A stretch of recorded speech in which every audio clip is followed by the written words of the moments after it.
I greet you all in the name of our Lord Jesus Christ. Amen. My name is Louis Ngara. Some know me as a musician. Today I'm going to talk about the woman with the issue of blood, which others might want to refer to as the woman with the flow of blood. My story has been adapted from the Synoptic Gospels, and it's found in Luke, it's chapter 8, verses 43 to 48. In Matthew, it's chapter 9, verses 20 to 22. And in Mark, it's found on chapter 5, verses 25 to 34. Shall we pray? To the mighty Father, him who sits on the mighty seat in heaven, and whose name is Jehovah, Lord, we come before your throne. We call upon thee to speak a word unto your children. Let them hear your word thrice, and let it form meaning in their hearts. Heal those who have issues and whose hearts are bleeding. Use me as a vessel, O Lord, to deliver your word. I pray in the name of our Lord Jesus Christ. Amen. The Bible describes the story of a woman who had been suffering from hemorrhage for 12 years. This is happening at a time when a huge crowd is coming to meet Jesus as he appeared on the other side of the sea. He has been to the land of the Gadarenes, where he had healed the man who was inflicted by many demons, legion. It was an instance when Jairus, the synagogue leader, had fallen at Jesus' feet, imploring him to heal his 12-year-old daughter who was at the point of death. Achienda ikoko manje, the crowd followed. Amen. Jairus is not an ordinary person, but a leader of the synagogue. Ndimakuru wanu, and mwana wake is at the point of death, requiring immediate attention. Ukaona murume mukuru ane chinhano muchechi asvika pamberi parabhai achiita zvekuwira patsoka dzake, hunzi huyai chiripo ripochwe, touch my daughter ararame.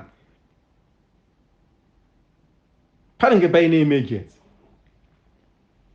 Ndo pari kusvika mukadzi ari kubuda ropa ane ishu yakewo. Munhu ari kuda kubatsirwa uyu munhu antori munhu mukuru atorwarawo zvake for 12 years. Asi uyu ari kubatsirwa kwaJairus uyu mwana mudiki ane 12 years ari at a point of death.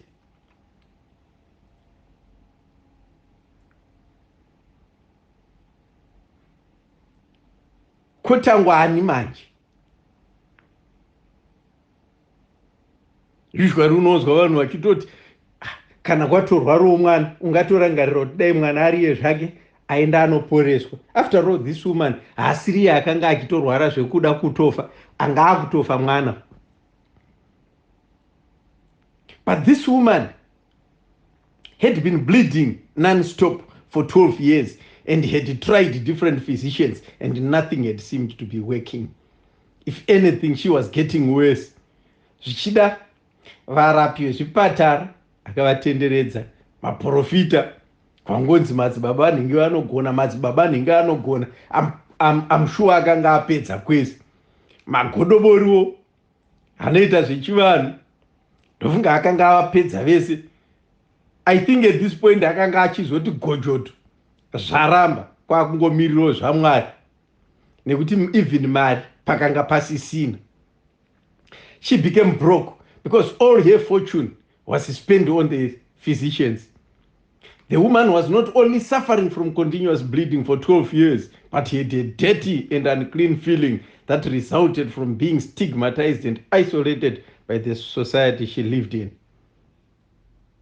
Religious law condemned her to believe that she was soiled, unclean, and unworthy. She was not expected to make any physical contact with others because of her condition. If she had tried it, she would have been regarded a deviant. No touching, no sharing friendly gestures, because anything she touched or sat on would have become unclean. So it is possible kuti pamwe aisatombova nemabeloved for 12 years. Zvichida futi for 12 years haana kumbenga achitopinda muchechi, because she was considered unclean kumalaws acho. You are at your weakest point because waedza zvose zvaramba, no more hope. Haudiwi, wakavengekana, hapasisina social connection, nekuti hapana ada kusangana newe. Vese vanhu vakanzwa kuti wakasviba, even nepwere chaidzo dzakanzwa kuti wakasviba, dhuze kana imbwa dzanga dzisa muhukuri akasviba. With that religious belief, it is possible that when people saw the woman with the issue of blood coming, they would divert their routes to avoid getting contaminated. So the woman had a continual existence of pain and being cast out. She may have been longing to meet others, but who would have wanted to meet her in that condition? This is the reason why, when this woman had to identify herself as the one who had touched Jesus, she was in fear and was trembling. Kubata nguo dzarabhai, iwe wakatosviba, hautodiwo kuti usangane nevanhu vasitorina basa kunze uku, but now wakubata futi nguo dzarabhi. Pakaipa ipapo uri unclean, kuzvigokera kamoto muziso chaiko, but this lady still owned up. Ndini ndindamubata, ndindakubata. She had honesty and integrity, a test which many would fail vachitya consequences. Anyway, ngatimboisiyei nyaya iyi yekuti akabata rabhi tozoidzokera. When you are bleeding, when you have issues, when you are in a situation, that is when you need others the most. So when the church folk condemns or abandons you at such a critical time, when you need them the most, seeing you as an unclean and an outcast, it hurts. And this is the situation this lady found herself in. Being in that helpless situation and had suffered enough, this woman heard about Jesus. Mukati make mukabva makurungika. Handizive kuti akanzwei. I think raifamba guu kuti Jesu anoponesa. Zvichida mukadzi uyu ainge anzwawo zvaReligion. Kwainge kwabviwa naJesu. Kana zvese zvokunzi akanga Jesu akanga ambomisa dutu, hapana anga achigona kubata Religion. Religion aigara kumarinda, achicheka-cheka nemabwe nekuda kwemadhimoni. Vaimusunga nemangetani achidimbura. Hapana aikwanisa kumubata, but paakaona Jesu, he obeyed and was set free. So kana Ishe Jesu vachigona kuchinja situation yaReligion, waizvicheka-cheka nemabwe achigara kumarinda, why not mine? She had formed it in her mind, kuti if I only touch the hem of his garment, I will be healed. So hatizivi nekuda kwokuti haanga asingabvumidzwi kusangana nevanhu, saka wakamuita kuti anzwe. Hatizivi, was it the Holy Spirit? Ndiani? But whatever zvaakanzwa zvakamuita kuti afome in her mind kuti if I only touch the hem of his garment, I'll be healed. She began to recite it. If I can only touch the hem of his garment, I'll be healed. If I only touch the hem of his garment, I will be healed. Vakangondiregerera, ndikasinika through and only manage to touch the hem of his garment, I'll be healed. As she was reciting this, her faith was strengthening and her braveness was developing. The Bible says that faith cometh by hearing, and hearing the word of God, and that God is moved by faith. At some point, Jesus asked Kwan, where is your faith?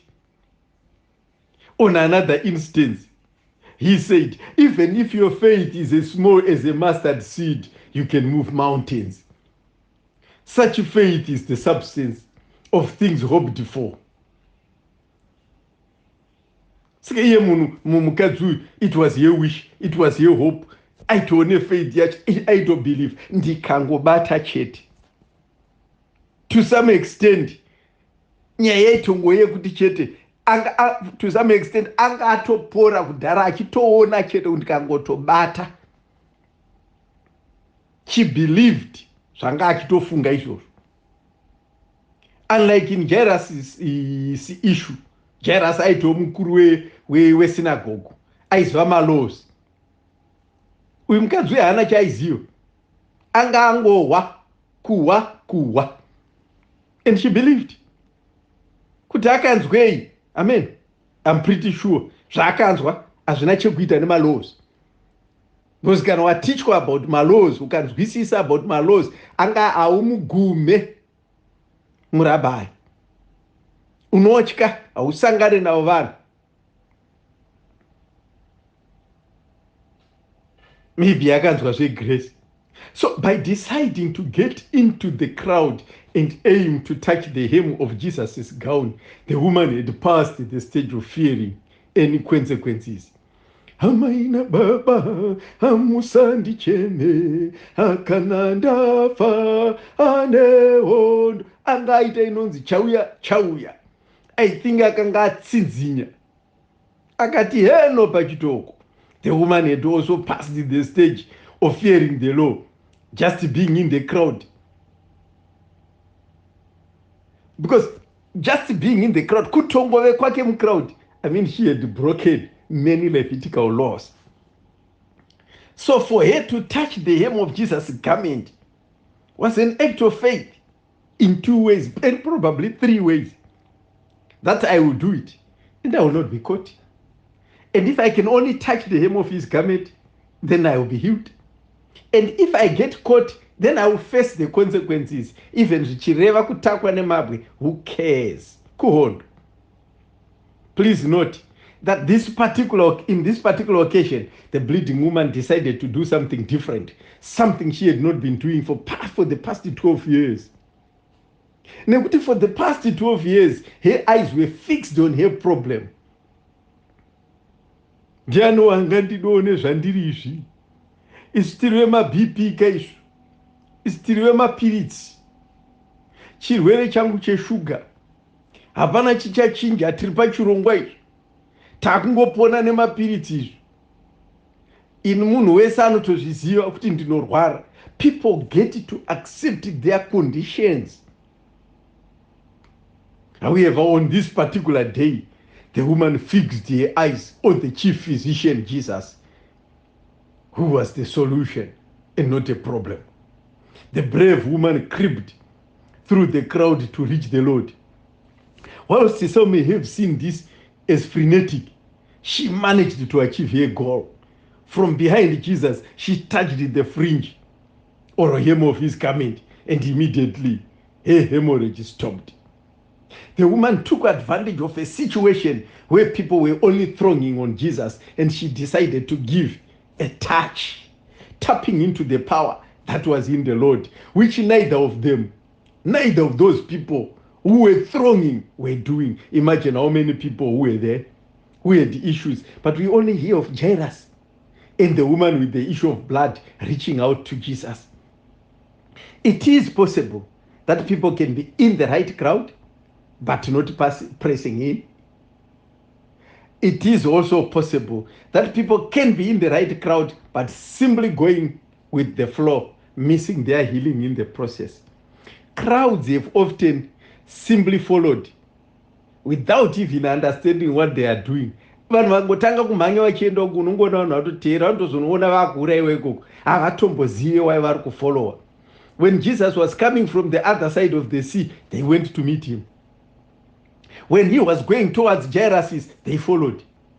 No, my true one, the thronging on Jesus that these crowds were doing did not take any power out of him. In fact, seeing continual thronging of crowds around him, at some point, I think kuna Luke chapter 11, verse 29, Jesus spoke of an evil generation that simply crave a sign. This woman knew what she wanted. She wanted to be made whole. Hence, she pressed on Jesus. The bleeding woman touched Jesus so much that power was drawn out of him. Jesus wondered, who touched me? Even if Peter thought the crowds were simply pressing on Jesus, Jesus knew power had gone out of him. The woman owned up, trembling. When the woman identified herself, Jesus actually zoomed in on her. Inzwaka, kana paita wabata Jesu, zvimwe zvese zvinotombomira. Inzwaka, zvekuti kuri kuenda kwaJairus kune mwana ari kurwara ari at the point of death, kana kuti Jairus mukuru wechechi, zvese zvinhu zvinotombomira, ndabatwa. Jesus turned around, and guess what? The woman they regarded unclean came face to face with the Lord. With that level of faith, Jesus did not address the woman's bleeding condition, neither did the woman mourn about her bleeding condition too. It was the woman's faith that Jesus addressed. He addressed the touch, the unique touch, which was different from what the thronging crowds were doing. This woman was willing to draw from the Lord. Tsime risingapwe. Even anoti vasina mari huyai mutenge. Ko iko kubleeda kwacho hakuna kumirira kuti Ishe Jesu vataure izwi. As soon as she touched the hem of Jesus' garment, the bleeding instantaneously stopped. Zvisinei nekuzara kwakanga kwakaita vanhu, regardless of zvichemo zvavaive nazvo, the woman with deep and unwavering faith got undivided attention from the Lord. Zvinhu izvi zviri kuitika. Zvaitoitika izvi. Zvaitoitika kuina ari at the point of death. Until zvatozonzi mwana afa. But Jesu achidhira nesituation yemudzimai. A developer faith. Jesus told the woman that your faith has made you well, physical healing. And that your faith has made you whole, spiritual healing. On that specific day, mukadzi uyu akasara ane both physical and spiritual healing. Akapora panyama, akapora pamweya. Amen. So, unotonzwa mubhaibheri pane verse I think riri kuna Ezekiel chapter 16 verse 6 inoti, then I passed and saw you kicking about in your blood, and as you lay there in your blood, I said to you, live. Jesus gives back life. Anopa even zvisisina upenyu. What is more interesting is that whilst this woman who was regarded unclean appeared and crept through the crowd to reach Jesus, she was making every other person she touched along the way unclean. One wonders how many people she passed through and made unclean. Jesus has often been greeted with a massive crowd to an extent that in Mark chapter 3 verse 9, Jesus told his disciples to have a small boat ready for him to keep people from crowding him. Previously too, in Mark chapter 2 verse 4, because of the crowd, they had to remove the roof above Jesus to let down the mat to let down the mat where a paralyzed man was lying, in the circumstances surrounding the healing of the woman with the issue of blood in Luke chapter 8 verses 42. As he went to Jairus' see. Those are tunetaka kuno ku-UK hatizoti kumba kwa Jairus' see. A dense crowd thronged on him. So if what was ceremonial is believed, kuti wese waaguma anoita unclean, then this led problem became a problem of many others in the congregation.